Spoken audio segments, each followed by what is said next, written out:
ኢትዮጵያ ያሏትን የግብርና ምርቶች ለዓለም ገበያ በማቅረብ የሚገባትን ጥቅም እያገኘች አይደለም ተባለ። በተስማሚ የአየር ጸባይ በለም መሬት የታደለችው ኢትዮጵያ ከግብርና ምርቶች የምታገኘው ኢኮኖሚያዊ ጠቀሜታ በተለይም ደግሞ በዓለም አቀፍ ገበያ ያላት ተወዳዳሪነት እጅጉን አነስተኛ ሆኖ ቆይቷል። ከሚነሱ በርካታ ተግዳሮቶች መካከል ዝግ ሆኖ የቆየው የገበያ ሁኔታ ዋጋ እንዳስከፈላት የንግድና ቀጠናዊ ትስስር ሚኒስቴር አስታውቋል። ነገር ግን በዘርፉ የሚስተዋሉ ችግሮችን ለመቅረፍ ስራዎች እየተሰሩ መሆናቸውም ነው የተገለጸው። በባቄላ ምርት ከዓለም ሁለተኛ ነን። በሰሊጥ ከዓለም ሁለተኛ ነን። በምስር ከዓለም ስድስተኛ ነን። በቦሎቄ ዘሮች በሁሉም ዘሮች ከአፍሪካ አንደኛ ነን። ነገር ግን በዛ ደረጃ መነገድ ምን ተሳነን ካል በተለያዩ ቢሮክራሲና የንግድ ሲስተም አለመመቻቸት ምክንያት ንግዳችንን ለዓለም ገበያ ክፍት ሳናደርግ በመቆየታችን ዋጋ የከፈልንባቸው በመሆኑ ከዚህ በኋላ የባከነውን ጊዜ በሚያካክስ አግባብ መሮጥና መረባረብ የሚጠይቅ በመሆኑ የንግዱ ማህበረሰብ ምቹ የንግድ ከባቢ እየተፈጠረ ይገኛል። ምቹ የሆነ የንግድ እንቅስቃሴና የሁለትዮሽና የባለብዙ ወገን የንግድ ግንኙነቶችና ድርድሮች በመከናወን ላይ ይገኛሉ። ኢትዮጵያን ጨምሮ ያሉ ጸጋዎችን በማግለል ባህር ተሻግረው መሸመት የለመደባቸው የአፍሪካ ሀገራት ከአውሮፓ ብቻ 65 በመቶ የሚሆነውን ንግድ እንደሚፈጽሙ መረጃዎች ያሳያሉ። የአህጉሪቱ ሀገራት ያላቸውን የ15 በመቶ የእርስ በርስ ንግድ ለማሳደግ ለዓመታት ሲሰራበት የነበረው የአፍሪካ ነጻ የንግድ ቀጠና ታሪፍን ሙሉ በሙሉ በሚባል ደረጃ በማስወገድ በጎርጎሮሳውያኑ 2034 አህጉራዊ ንግድን 30 በመቶ እንደሚጨምር ተስፋ ተጥሎበታል። ምርትን ከማምረት ባሻገር የገበያ ትስስር ወሳኝ መሆኑን የሚገልጹ ከጣቢያችን ጋር ቆይታ ያደረጉት የተለያዩ አምራቾች ልዩ ትኩረት ሊሰጠው የግድ እንደሚል አበክረው ይናገራሉ። የአፍሪካ የነጻ ንግድ ቀጠና ለኢትዮጵያ በጣም ትልቅ ኦፖርቹኒቲ ያለው ለምናመርታቸው ምርቶች እና ለምንሰጣቸው አገልግሎቶች ገበያን ማፈላለግ ትልቁ በንግድ ስርዓት ውስጥ ያለ ስራ ነው። ስለዚህ ይህንን ገበያ ስንቀላቀል ትልቅ ገበያ ያገኘን ማለት ነው ለምናመርታቸው ለምንሰጣቸው አገልግሎቶች።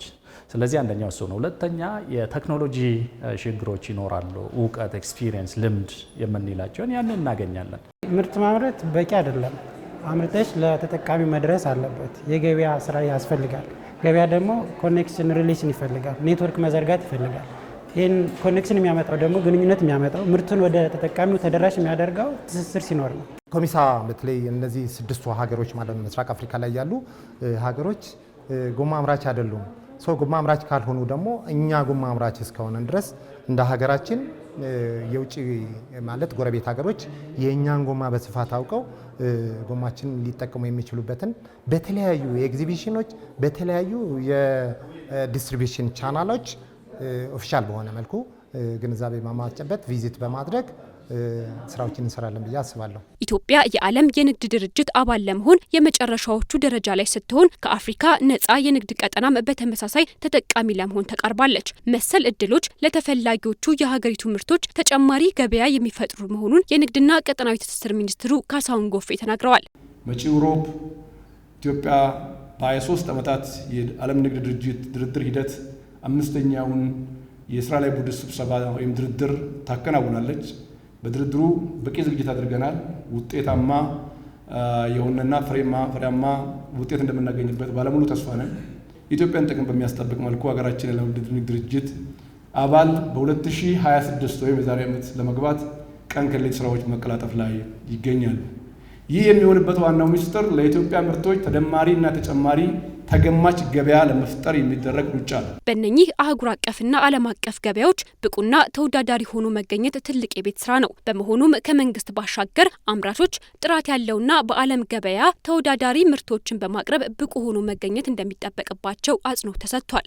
በዚህ ገበያ ውስጥ እንግዲህ ተፎካካሪ ለመሆን በዛ ገበያ ውስጥ ካሉት አገልግሎቶች እና ምርቶች የተሻለ ምርት ልናቀርብ ይገባናል ማለት በጥራቱ የተሻለ በዋጋው ደግሞ ኮምፒቲቲቭ የሆነ እና በዛ ገበያ ውስጥ በጥራት ተሽለሽ በዋጋ ተሽለሽ ካልተገኘሽ ወደ አንቺ የሚመጣ ስለማይኖር በዛ ገበያ ውስጥ በጥራትና በዋጋ የተሻሉ ሆኖ መቅረብ አስፈላጊ ስለሆነ ያንን እናረጋለን ወይ? ለዛ ካፓሲቲ ያለን ወይ? የግሉ ሴክተር በቂ ዝግጅት ካላደረገ ከዓለም ጋር ለመነገድ ዝግጁ ካልሆነ የቁጥ ንግድ የትም ስለማያደርሰን የንግዱ ማህበረሰብ በመሰል ንግድ ትርኢቶች ላይ ያሳየውን ቁርጠኝነት በሚቀጥሉት ጊዜያት በሚኖሩት የዓለም ገበያ መከፈት ጋር ተያይዞ ዝግጅት ማድረግ ይኖርበታል። የአፍሪካ ነጻ ንግድ ቀጠና ስምምነት የሙከራ ንግድ ለመጀመር ወራት ጊዜያት ብቻ ይቀሩናል። ያ ሲጀመር ከአፍሪካ ወገኖች ጋራ ከቀረጥ ነፃ የሆነ የንግድ ግንኙነቶች ይጀመራሉ። ይህም የንግዱ ማህበረሰብ ተጨማሪ እድል የሚከፍት በመሆኑ ቀጣይ ዘመን ለንግዱ ማህበረሰብ በጣም ተስፋ የተሞላበት ዘመን መሆኑን አውቃችሁ ዝግጅት እንዳታደርጉ ለማሳሰብ ነው። የኢትዮጵያ ምርቶች ለዓለም ገበያ የማስተዋወቅ ዓላማን ያነገበው 14ኛው ኢትዮ ቻምበር ዓለም አቀፍ የንግድ ትርኢት ዛሬ ተጠናቋል። የንግድ ትርኢቱ ላይ ለተሳተፉ አካላት የእውቅናና የቢዝነስ ለቢዝነስ የውይይት መርሃ ግብር ተካሂዷል። በዓመት አንድ ጊዜ እየተካሄደ የሚገኘውን የንግድ ትርኢቱን ከተቻለ በ3 ወራት ልዩነት ለማድረግ ውጥን መያዙም ተገልጿል።